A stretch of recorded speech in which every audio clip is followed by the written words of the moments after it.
Les habla Rafael Arraiz Luca desde Unión Radio y esto es Venezolanos, un programa sobre el país y su historia. Mi número de productor nacional independiente 30.720. Estamos en la continuación de la serie Militares y este es el capítulo 2 de José Antonio Páez, capítulo segundo y último. La semana anterior comenzamos a ver esa primera presidencia de la República de Páez, la que va de 1831 a 1835. Entonces señalábamos algunos aspectos de ese gobierno y de la situación de Venezuela entonces. El censo de 1825 en Venezuela arrojaba que vivían 659.000 personas apenas. De modo que uno de los problemas centrales que enfrentaba la República era la despoblación. Por ello, el gobierno de Páez promueve la iniciativa de ofrecerle facilidades a los canarios que quisieran radicarse en el país. Pero esto no trajo grandes contingentes migratorios como para cambiar el panorama nacional en lo inmediato. Y años después, en 1837, una ley general de inmigración abría las puertas para inmigrantes de otras nacionalidades. Llegaron entre 1832 y 1859 franceses, alemanes, portugueses, italianos, además de los canarios y los españoles de otras regiones, por supuesto. Todo este flujo migratorio se detiene en 1859 por efecto del comienzo de la Guerra Federal y va a renovarse años después cuando haya terminado la guerra, a partir de 1863. El gobierno de Páez elimina los derechos de exportación, logra un incremento inmediato en los rubros que para ese entonces se cultivaban en Venezuela. El tabaco, por ejemplo, que fue cultivo principal durante el periodo colonial, desde hace años venía descendiendo en su importancia al punto que las exportaciones eran mínimas para la fecha. Algo similar ocurrió con el algodón, que durante la colonia llegó a exportarse en significativas cantidades y que para entonces ya era un cultivo muy reducido. El añil, que era entonces el tinte natural conocido en el mundo, se cultivó en Venezuela con énfasis hasta que hacia 1830 fue desplazado en sus funciones por el prusiato de hierro, que hacía sus veces, y ya no era necesario teñir la ropa con el añil, sino con el prusiato de hierro. Y así como el cacao había sido el fruto príncipe del siglo XVIII, el café comenzó a despuntar como el principal producto a partir de 1830, ya que en 1810, entre 1810 y esta fecha, no experimentó ningún crecimiento. Fíjense las cifras que son elocuentes. En 1836 se exportaron 127.000 sacos, el doble de los 60.000 que se produjeron en los 20 años anteriores. Pero ya en 1840 eran 200.000 sacos y en 1848 estaba por encima de los 300.000 sacos. Hay un crecimiento de alrededor del 500% en menos de 20 años. Y claro, la más alta producción de café se alcanza en el año 1915, cuando en el país se produjeron 1.373.000 sacos de café. Pero bueno, ya en esa época comenzaba a despuntar el petróleo, que terminó sustituyendo al café como principal fruto de exportación. Páez enfrentaba en esa época los delitos de un famoso bandido que actuaba además en nombre del rey de España, según él. Se llamaba Dionisio Cisneros.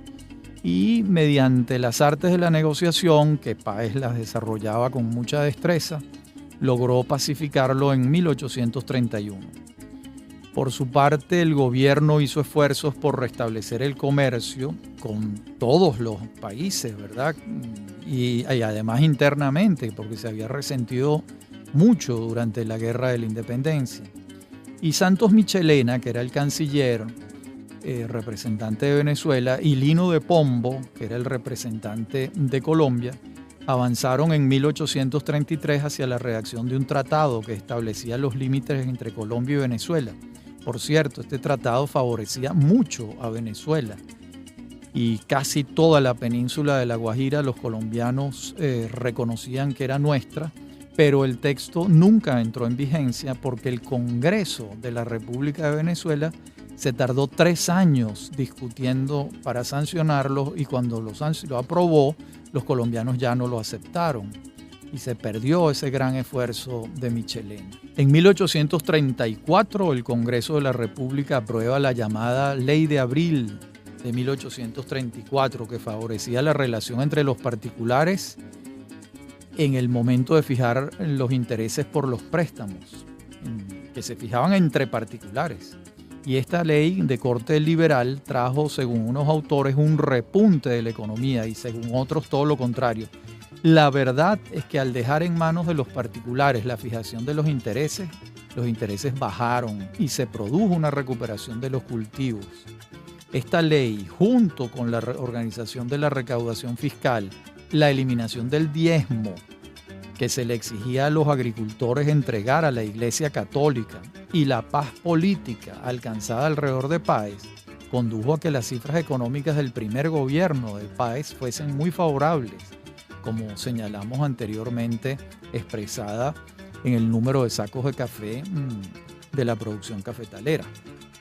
Y con todo, y el éxito alcanzado por el héroe de la independencia, el candidato a quien Páez respalda para las elecciones de 1835 es el general Carlos Sublet y este pierde frente al doctor José María Vargas.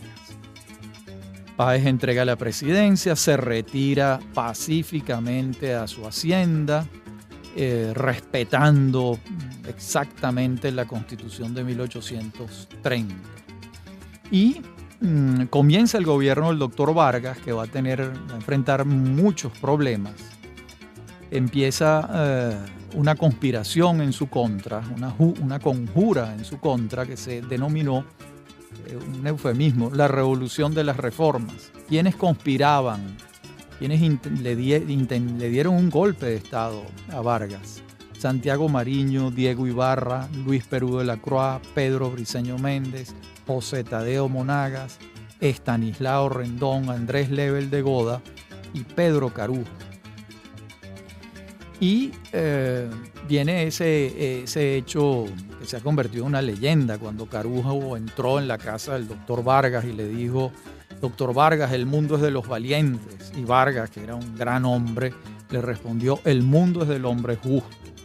La distancia entre Vargas y Carujo era un abismo, ¿no? De modo que al no más conocerse la asonada, esta es acompañada de un texto de 9 puntos en el que los golpistas, los conjurados, querían el mando para las Fuerzas Armadas y en especial para el general Mariño. Entonces Páez se pone en marcha para dominar la situación y restablecer el hilo constitucional y entra triunfante a Caracas el 28 de julio de 1835. Y el 20 de agosto ya está de nuevo Vargas en la presidencia de la República. Ahora empiezan unos problemas entre Vargas y Páez, porque Vargas quería que a los golpistas se les sancionara con todo el peso de la ley, con toda razón, y Páez no quería. Abogaba por la clemencia y el indulto, y esto fue lo que se terminó imponiendo, la clemencia y el indulto. Ya esto Vargas no lo acepta y finalmente renuncia y le es aceptada la renuncia el 24 de abril de 1836. Vienen las presidencias interinas de Andrés Narvarte y Carreño y la primera presidencia de Carlos Sublet de 1837 a 1839. Y en 1838 viene un año de elecciones para el periodo constitucional 1839-1843 y la candidatura del general Páez no tiene oposición. De los 200 votos, 222 votos que había, obtuvo 212. Imagínense ustedes la ascendencia que tenía Páez sobre la población venezolana. Viene entonces su segundo gobierno.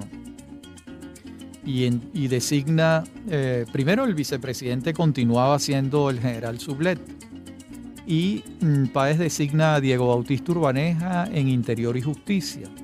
En Hacienda y Relaciones Exteriores, que se ejercía conjuntamente, el coronel Guillermo Smith, uno de esos militares que vino con la Legión Británica. Y en Guerra y Marina, el general Rafael Urdaneta. Y el manejo de la deuda contraída con Inglaterra en tiempos de Colombia, que fue prorrateada entre los 3 países integrantes de la República, fue un asunto de gran interés en estos tiempos, manejado por Santos Michelena. Y esto fue avanzando mucho a lo largo de todos estos años. También en este periodo, esta segunda presidencia de Páez, Antonio Leocadio Guzmán funda el periódico semanal El Venezolano, que comienza a imprimirse en el 24 de agosto de 1840. Además, ahí escribían otros integrantes del Partido Liberal, como Tomás Sanabria, Jacinto Gutiérrez Coll, Tomás Lander y, por supuesto, el propio Antonio Leocadio Guzmán. Y empiezan a hacerle una oposición muy dura, muy dura al general Páez. Y viene entonces un periodo de una inédita convulsión política a partir de esta oposición férrea que comienzan a hacerle al general. Vamos entonces a hacer una pausa y regresamos con esta vida y obra del general Páez. Ya volvemos. Estás escuchando Unión Radio Cultural. Este y otros programas de Venezolanos los puedes oír en formato podcast a través de Anchor.fm. Para alguna sugerencia sobre este espacio, pueden escribirnos al correo rafaelarraiz@hotmail.com y en Twitter @rafaelarraiz. Somos Unión Radio Cultural.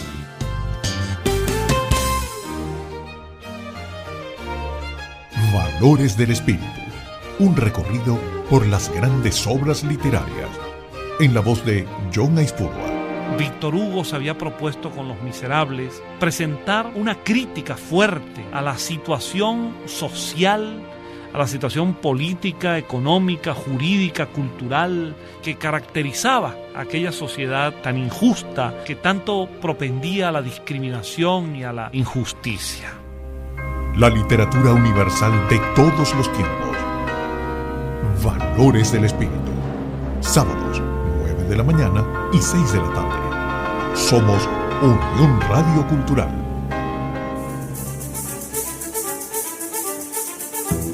Usted escucha Venezolanos. Somos Unión Radio Cultural.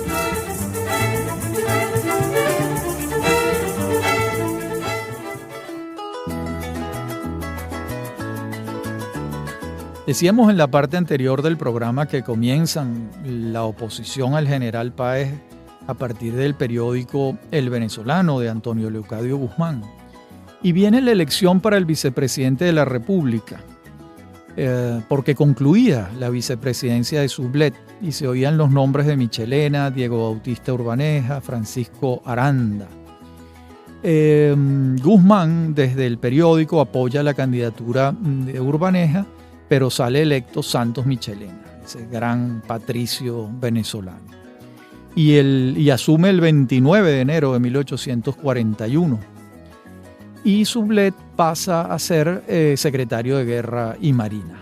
Ya la dupla Páez-Sublet tenía años en marcha, se entendieron muy bien durante muchos años. Por otra parte, vamos a ver que regresan al país Agustín Codazzi, Ramón Díaz y Rafael María Baral de París, donde han publicado el resumen de la geografía de Venezuela de Codazzi y el resumen de la historia de Venezuela de Baral y Díaz, encargados por el general Páez. Y en junio, Robert Schomburg, comisionado de la corona en Inglaterra para la fijación de límites en Guayana, rinde su primer informe. Y en agosto de 1841 el segundo, y entonces fija la bandera inglesa en Barima, en Amacuro y en Cuyuní.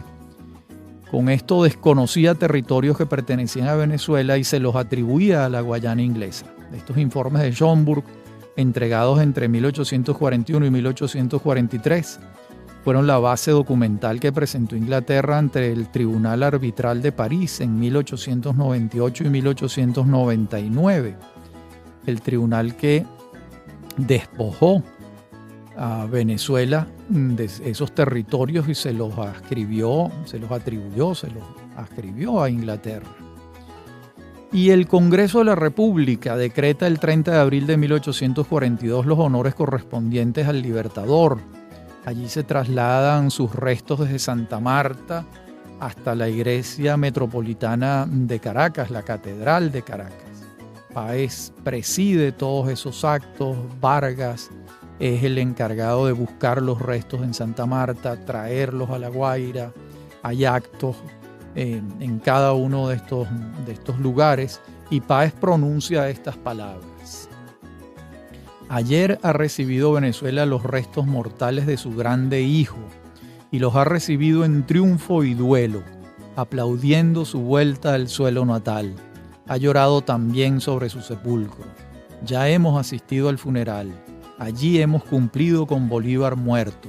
Yo invito ahora a ustedes a que saludemos a Bolívar restituido a la patria, con todas sus glorias, con todos sus grandes hechos, con la memoria de sus inmortales servicios.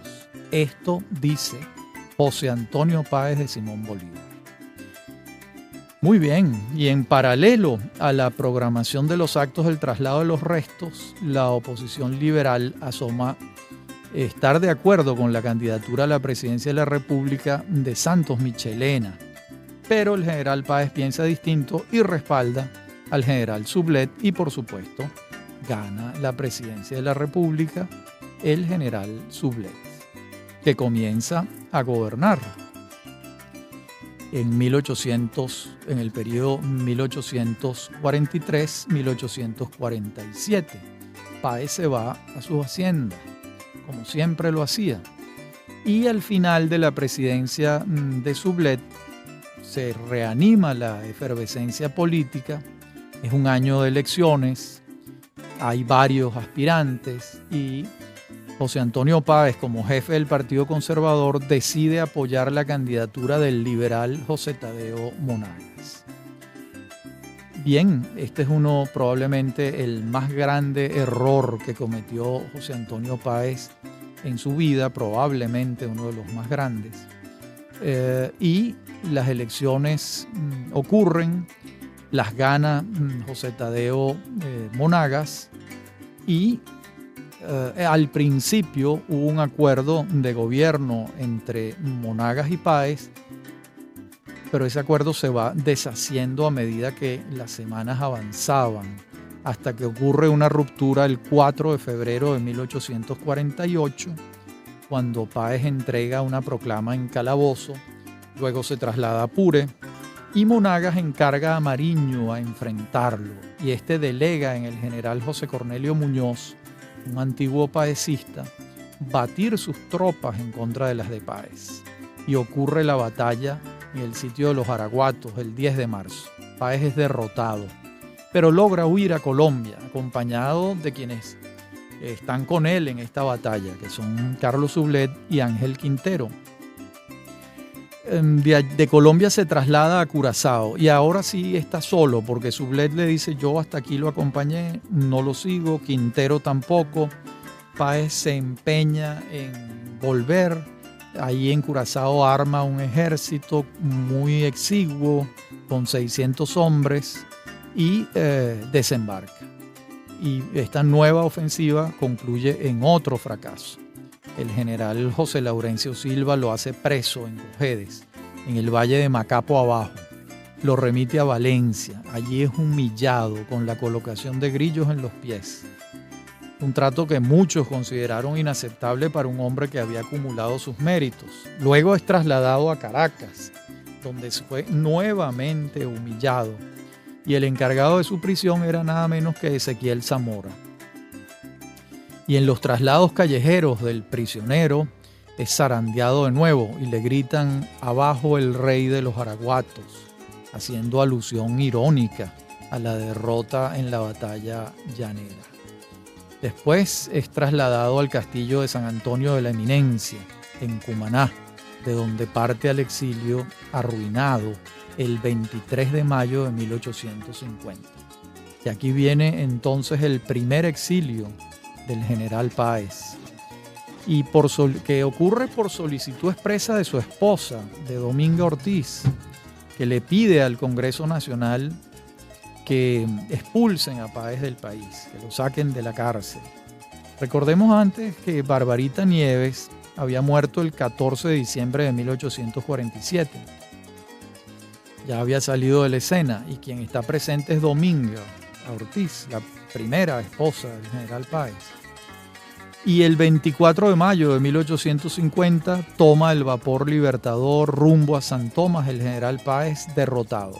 El 2 de agosto está en Nueva York, donde lo recibe el alcalde de la ciudad y una multitud de admiradores de sus hazañas militares. Recibe honores más allá de los imaginados por él. Vive en Manhattan, viaja a Washington, lo recibe el presidente Millard Fillmore en la Casa Blanca. En Baltimore le rinden homenajes excepcionales. Durante estos años va a pasar por distintos estados de ánimo, que no excluyen los depresivos. Estaba muy lejos de su patria. Y en 1856 viaja por primera vez a Europa. Es recibido en París, en Múnich, con las atenciones debidas a un ex jefe de Estado, y se maravilla con el viejo mundo, y regresa a Nueva York. Y en marzo de 1858, cuando se alza el general Julián Castro contra José Tadeo Monagas, y finalmente Monagas renuncia, Castro y la Convención de Valencia mandan a llamar a Páez para que vuelva al país, el gran líder del Partido Conservador. Páez llega en diciembre a Cumaná, luego va a Puerto Cabello, luego a Valencia y finalmente llega a Caracas a principios de 1859. La Convención de Valencia designó de manera interina el 6 de enero del 59, hasta tanto se realizasen las elecciones pautadas, a Julián Castro como presidente de la República, a Manuel Felipe de Tovar como vicepresidente y a Pedro Gual como segundo vicepresidente. Ese mismo día del nombramiento, Páez es recibido en la convención con un aplauso dilatado que duró minutos interminables, y los honores que se le prodigaron se extendieron hacia distintas sedes institucionales de la ciudad. Y los celos de Julián Castro emergieron. Unos celos que comenzaron a surgir, quizás alimentados por la insidia de algunos de sus seguidores. Y el primer alzamiento de la Guerra Federal va a tener lugar el 20 de febrero de 1859, cuando el comandante Tirso Salaverría tome el cuartel de Coro al frente de un contingente de hombres que abrazaban la bandera liberal y se hizo el parque que albergaba el cuartel. Al día siguiente entregaron una proclama que culminaba exclamando: ¡Viva el movimiento federalista de Coro! ¡Viva la federación de todas las provincias de la República! ¡Viva el general Juan Crisóstomo Falcón, primer jefe del movimiento liberalista! Los alzados tomaron 2 goletas en la vela de Coro y se dirigieron a Curazao. En ella regresaron Ezequiel Zamora y otros liberales. Y el 22 de febrero ya Zamora estaba al frente del Ejército Federal de Occidente. De inmediato se le sumaron muchos hombres en rebeldía frente al gobierno de Castro. Y el 25 se lanzó la proclama del Gobierno Provisional del Estado Independiente de Coro. Entre tanto, a Falcón en la isla de San Tomás lo tomó por sorpresa el adelanto de Salaverría, los pasos de Zamora, y decide venirse. De modo que ya la guerra ha comenzado. Por otra parte, los homenajes al general Páez que se le tributaban en distintas zonas del territorio nacional ya tenían nervioso al general Castro, y las elecciones que pautaban la Constitución iban a tener lugar pronto, y eso era lo que lo tenía tan nervioso. De modo que la situación se fue haciendo cada vez más tensa entre ambos, entre el general Páez y el general Castro, hasta que Páez decide irse del país. estaba en ese momento al frente de la Secretaría de Guerra y Marina y se va el 7 de julio de 1859 a Nueva York. La situación era tensa, insostenible y él decide irse por sus propios pasos y por su propia decisión. En la próxima parte del programa veremos esta vuelta a Nueva York del general Páez. Ya regresamos.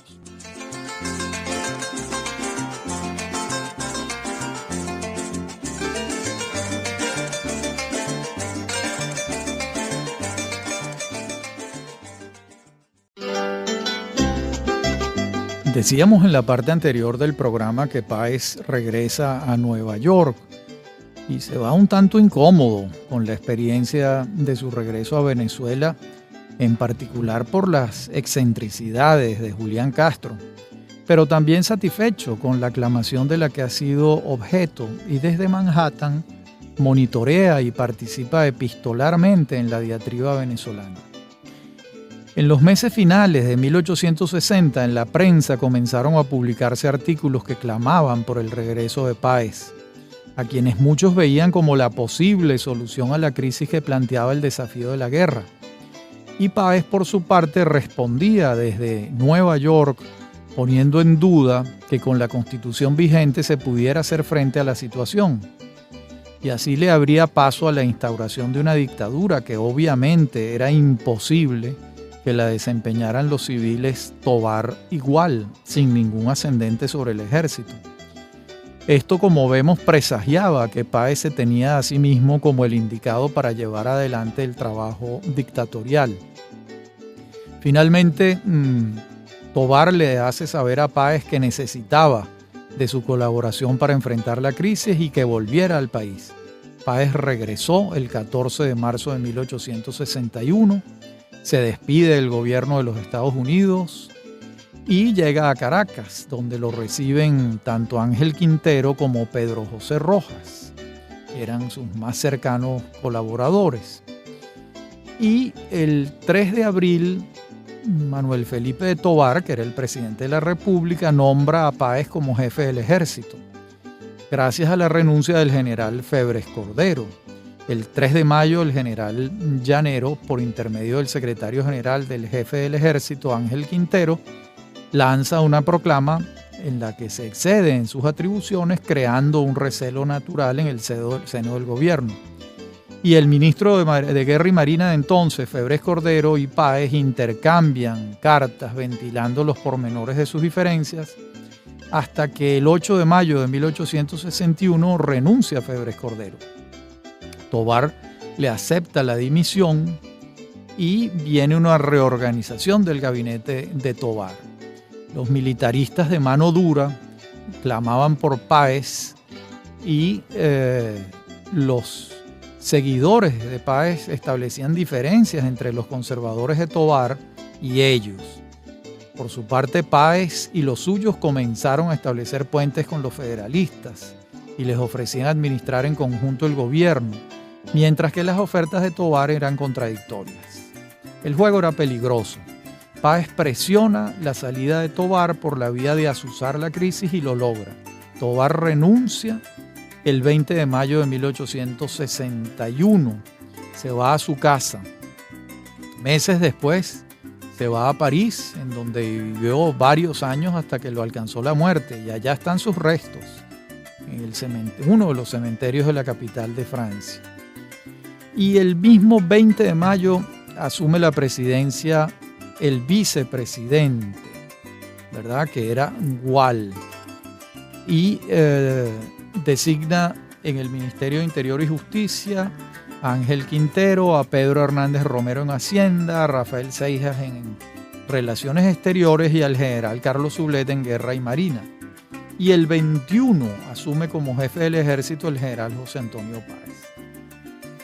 Gual era un hombre mayor, tenía 77 años en ese momento. De inmediato Páez sale a los valles de Aragua a pregonar su política de paz y unión, que algunos jefes federalistas la acogen, pero muy pronto es desoída por otros seguidores de la causa federal que quieren continuar en guerra. Y eso es lo que ocurre. El presidente Gual intenta apaciguar las aguas, pero no lo logra. En pocas palabras, el país estaba fracturado en tres.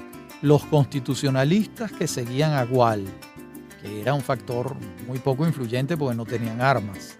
Los federalistas que buscaban el poder por las armas, estaban en guerra. Los que seguían al general Falcón. Y los que impulsaban al general Páez para hacer algo de lo que él mismo estaba convencido, la necesidad de su dictadura para enfrentar la guerra y la crisis política. Finalmente, el coronel José Echezuría hace preso al presidente Gual en su casa en 1861. Y, bueno, a los pocos días de haber sido apresado, Gual sale hacia las Antillas y luego se muda a Guayaquil, donde va a fallecer en 1862. Comienza la dictadura del general Páez, que va a durar 2 años, de 1861 a 1863. Después del golpe de Estado ejecutado por el coronel Echezuría, al hacer preso a Gual, Páez recibe las primeras manifestaciones de adhesión en Valencia y continúa recibiéndolas en camino hacia Caracas. Y en su residencia en Caracas, la famosa Viñeta, recibe el respaldo de sus seguidores. Y el general manifiesta debatirse entre su demostrado institucionalismo y apego al régimen constitucional y lo que reclama de él la nación. Bueno, otras tesis sostienen que no se encontraba en ningún dilema, sino que la estrategia había sido diseñada de tal manera. En cualquiera de los dos casos, el 10 de septiembre expide una locución al país en la que asume la dictadura. Porque fíjense, la constitución vigente ordenaba que ante la renuncia de Tovar asumía Gual y ante la renuncia de Gual asumía Quintero. Bueno, Tovar renunció, asumió Gual, pero Quintero se fue del país. Y Gual estaba preso. Si Páez hubiese querido mantenerse dentro de lo pautado por la Constitución, saca de la cárcel a Gual y le entrega la presidencia de la República de nuevo. Pero eso no era lo que Páez quería en el fondo. Esto en el fondo era un dilema fácil de resolver, pero él tenía esta suerte de complejo de culpa en relación con lo que estaba haciendo, hasta que finalmente lo asume y decide y nombra un gabinete. Su asesor principal, Pedro José Rojas, va a ser el ministro de Interior y Justicia. En Hacienda va a estar José Santiago Rodríguez. En Relaciones Exteriores, Hilarión Nadal. Y el coronel Echezuría ahora pasa a ser el secretario de Guerra y Marina. Bien, las contradicciones afloraron muy pronto, porque la gente lo aclamó para que buscara la paz. Pero ahora estaba más bien enfrentando el desafío bélico y recrudece la guerra particularmente, ¿no? Y sin embargo Páez, siempre con el método de los diálogos, en 1861 en septiembre designa diversas comisiones para que vayan a dialogar con los federalistas con el objeto de avanzar hacia un tratado de paz. Pero en la acera de enfrente, pues lo que se pretende es continuar con la guerra porque tiene perspectivas, como en efecto las tenían, ¿verdad? Hasta que vuelve a colocarse sobre la mesa la posibilidad de una entrevista entre Páez y Falcón, y eso ocurre el 8 de diciembre de 1861. Y al día siguiente siguen las conversaciones, no ellos, sino sus designados, que eran Pedro José Rojas y Antonio Guzmán Blanco. Y finalmente Falcón redactó un texto que establecía los parámetros del acuerdo, pero a Pedro José Rojas no le pareció que aceptarlo era conducente y volvimos a la guerra. Hasta que se intenta otra reunión y no hay manera. De modo que la guerra se recrudece hasta que finalmente avanzan muchísimo los generales federalistas, Guzmán Blanco y Linares Alcántara, y los federalistas y las tropas del gobierno, las de Páez, van sumando y perdiendo territorios. Y la balanza no se inclina decididamente hacia ningún lado. aunque las conquistas territoriales de los ejércitos federales son puntos a su favor y pérdidas para el gobierno. El ascendente de Rojas sobre Páez se incrementa ante los ojos del país cuando es electo como sustituto en caso de ausencia del general Páez. Y en septiembre de 1862 el general Guzmán Blanco es designado por Falcón como jefe de los ejércitos del centro y entrega una proclama en Guatire. Y el nerviosismo en Caracas va en ascenso ante la cercanía del ejército de Guzmán Blanco, mientras la facción conservadora constitucionalista no perdía oportunidad de adversar a la dictadura. Falcón avanza en Occidente, mientras la destitución del mando del general Rubín por parte de sus segundos descontentos con sus extremos procedimentales fue un duro golpe para el ejército occidental de la dictadura. Semanas después fue reincorporado al mando. Y mientras Guzmán Blanco rodeaba a Caracas y se acercaba a ella, se abrían dos posibilidades. Una batalla en las inmediaciones de la ciudad, lo que sería catastrófico, o lo que Guzmán Blanco venía planteando repetidas veces, un avenimiento. Finalmente, la dictadura de Páez conviene en conversar y se busca un lugar neutral. Cercano a Caracas, la hacienda Coche de la familia Madrid. Y la conversación tiene lugar el 23 de abril de 1863. Y una vez convenidas las partes fundamentales del Tratado de Coche, Rojas y su comitiva se trasladaron a Caracas y se reunieron con Páez y sus consejeros. Todos estuvieron de acuerdo con lo pautado en el tratado y Rojas y su comitiva regresaron a la hacienda de Coche al día siguiente. Entonces la familia Madrid brindó un almuerzo y se celebró por todo lo alto. Se movilizaron a Caracas tanto Rojas como Guzmán Blanco y sus comitivas y se reunieron con Páez en La Viñeta. Al día siguiente partió hacia Coro, vía La Guaira, Antonio Guzmán Blanco, en busca de la ratificación del tratado por parte de Falcón, cosa que termina de ocurrir en Nirgua, donde estaba Falcón en ese momento, el 27 de mayo, después de que Falcón propusiera dos modificaciones menores y Páez las aceptara. Las acciones bélicas cesaron en abril, después de lo acordado en el tratado, aunque la noticia llegó después a algunas lejanas provincias y en alguna hubo un intento infructuoso de desconocer lo convenido. De acuerdo con lo pautado, se convocó la Asamblea Nacional en la ciudad de La Victoria el 15 de junio de 1863, integrada por un número exacto de federales y conservadores. En la última parte del programa veremos entonces qué ocurrió después de la firma del Tratado de Coche. Ya regresamos. Estás en sintonía de Unión Radio Cultural. Recuerda, todos los programas están colgados en la aplicación Anchor.fm. Este programa, Venezolanos, lo puedes volver a escuchar los sábados a las 10 de la noche y los domingos a las 10 de la mañana. Somos Unión Radio Cultural. Tenemos variedad, salud, cultura, gastronomía, tecnología. Somos Unión Radio Cultural. Usted escucha Venezolanos. Somos Unión Radio Cultural.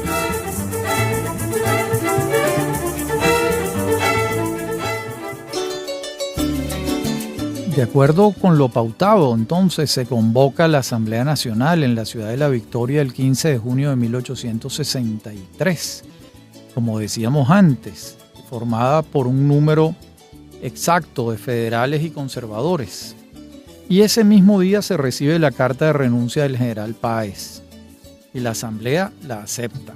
De inmediato pasó a designar como presidente provisional de la Federación Venezolana al general Juan Crisóstomo Falcón. Cito, mientras que reunida la Asamblea Constituyente que él ha de convocar, se organice definitivamente el país. Allí se nombra a Antonio Guzmán Blanco como vicepresidente. El general Páez sale de Venezuela el 13 de agosto de 1863 y no regresaría al país luego, nunca más. Concluía la guerra federal con un tratado negociado por un civil, Rojas, y otro que conocía el mundo civil y militar, Guzmán Blanco, no como una batalla que decidiera la guerra, pero la victoria estaba en manos de los federales. Se abría el periodo de mando del general Falcón, que precedió a la larga influencia de Guzmán Blanco en el país. Viene el segundo exilio de José Antonio Páez. Es un hombre de 73 años, al que le esperan otros acontecimientos. Nosotros estimamos que en 1865 comienza a redactar su autobiografía, que finalmente se publica en Nueva York en 1869 con el título Autobiografía del general José Antonio Páez. En ella concluye los hechos de su vida pública en 1850 y no en 1863 como en efecto ocurrió. Es evidente que no estaba orgulloso de los años 1861-1863, cuando ejerció la dictadura y comandó el bando conservador en la Guerra Federal. Afirma en la conclusión del libro lo siguiente: termino, pues, la historia de mi vida donde debió haber acabado mi carrera pública. Las alternaciones de la política me llamaron después a la patria para luchar con nuevos inconvenientes y recoger cosecha de desengaños, hasta que volví a la tierra de Washington, resuelto a pasar en ella el resto de mis días. Por lo demás, la autobiografía de Páez es única entre los hombres de su tiempo. Es un documento de un gran valor y una gran utilidad. Ningún otro de los próceres de la independencia escribió sus memorias, su autobiografía. El único fue Páez. Y en 1868, ya concluida y la obra en proceso de edición, Páez abre una puerta en Buenos Aires y se va a vivir a la capital de Argentina con un proyecto en la mano, una máquina para desollar ganado. Allá llega el 8 de agosto de este año y en diciembre el presidente Domingo Faustino Sarmiento lo designa brigadier general de la República Argentina, nada menos. Entonces va a llevar una vida grata, estudia inglés para perfeccionarlo, pasea un perrito que tiene que se llama Pinky y es distinguido y considerado con grandes honores en la Argentina. Por otra parte, cuando llegó a Buenos Aires el aparato de desollar ganado no funcionó adecuadamente, de tal modo que el proyecto industrial del general Páez no comenzó. Y en 1870 se desata una epidemia de fiebre amarilla y el general Páez considera que ha llegado el momento de regresar a los Estados Unidos. Allá va a estar hasta marzo de 1872, cuando atiende una invitación para irse a vivir a Perú, ya que la situación de Páez en Nueva York, su situación económica, era poco menos que desesperada, no tenía un maíz que asar. Y entonces el gobierno de Perú le asigna una casa, una pensión donde puede vivir decentemente, pero comienza a experimentar afecciones bronquiales y decide regresar a Nueva York en diciembre de 1872. Estamos hablando de un hombre que tiene más de 80 años. Su nieto, Francisco de Paula Páez, le escribe diciéndole que el general Antonio Guzmán Blanco lo invita a regresar a Venezuela, que vuelva de inmediato. Páez se entusiasma con la idea, pero la salud no se lo permite. Páez no está en condiciones de tomar un barco de nuevo. Recordemos que los viajes en barco en esa época eran unos acontecimientos exigentes desde el punto de vista físico, y un hombre que ya tenía casi 82 años no eran la mejor edad para emprender esa aventura. Él anhela, por supuesto, regresar a su país con una ilusión enorme que se manifiesta a través de las cartas que escribe en esos días, donde sueña con volver. No tiene otro destino que volver a su patria, pero la muerte se lo lleva el 6 de mayo de 1873. La verdad es que Páez fue un hombre múltiple, sorprendente por donde se le vea. Era un hombre además consciente de sus errores. Les recuerdo lo que dice en la conclusión de su autobiografía, cuando afirma: termino pues la historia de mi vida donde debió haber acabado mi carrera pública. Estamos hablando del año 1850 y no en 1863, después de 2 años de haber asumido la dictadura, esos 2 años con los que el general Páez no estaba satisfecho y no sentía el mayor orgullo, porque ni siquiera los relata en su autobiografía. Páez fue además, quien lo duda, un ejemplo de superación personal como ha habido poquísimos entre nosotros. Todo un personaje que comenzó en unos estratos bastante llanos de la sociedad venezolana, alcanzó las responsabilidades más exigentes y a la par desarrolló un amor por la vida cultural importante. Estamos hablando de un hombre que escribe una autobiografía bien escrita. Estamos hablando de un hombre que se aficiona por la música, que es intérprete, que es cantante. Páez en una oportunidad interpreta el Otelo de Shakespeare, por supuesto, no en grandes escenarios, pero era algo que hacía con destreza. Y bueno, terminó cultivándose él mismo. Es un autodidacta en todo el sentido de la palabra. Se rodeó de gente que sabía mucho más que él.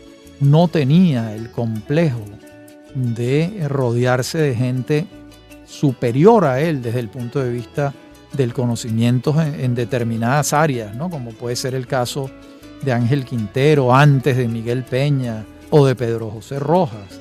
Eran todos civiles, abogados bien formados, que le prestaban asesoría a él en todas aquellas materias para las que él al principio no tenía formación, pero que después fue adquiriendo formación muy particular para todas esas tareas.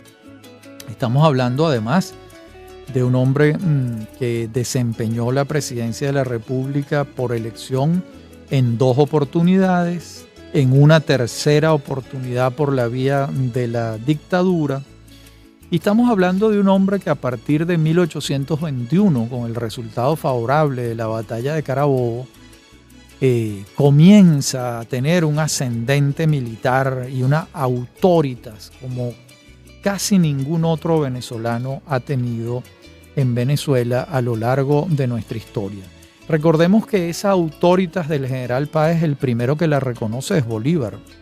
Cuando Bolívar regresa en 1827 con la determinación de meter en cintura al general Páez para que cumpla lo pautado por la Constitución vigente, y termina alzándole la mano a Páez, reconociendo su liderazgo y otorgándole un cargo que ni siquiera estaba en la Constitución, que era jefe civil y militar de Venezuela. Bien, hasta aquí la vida y obra de este personaje fuera de serie en Venezuela. Para algunos historiadores incluso el fundador de la República de Venezuela, porque la República se refunda en 1830, una vez separados de Colombia, y es bajo la égida del general Páez. Habló para ustedes Rafael Arraiz Luca y esto es Venezolanos, un programa sobre el país y su historia. Me acompañan en la producción Inmaculada Sebastiano y Fernando Camacho, y en la dirección técnica Fernando Camacho y Giancarlo Caraballo. A mí me consiguen en mi correo electrónico rafaelarraiz@hotmail.com y en Twitter @rafaelarraiz. Hasta nuestro próximo encuentro.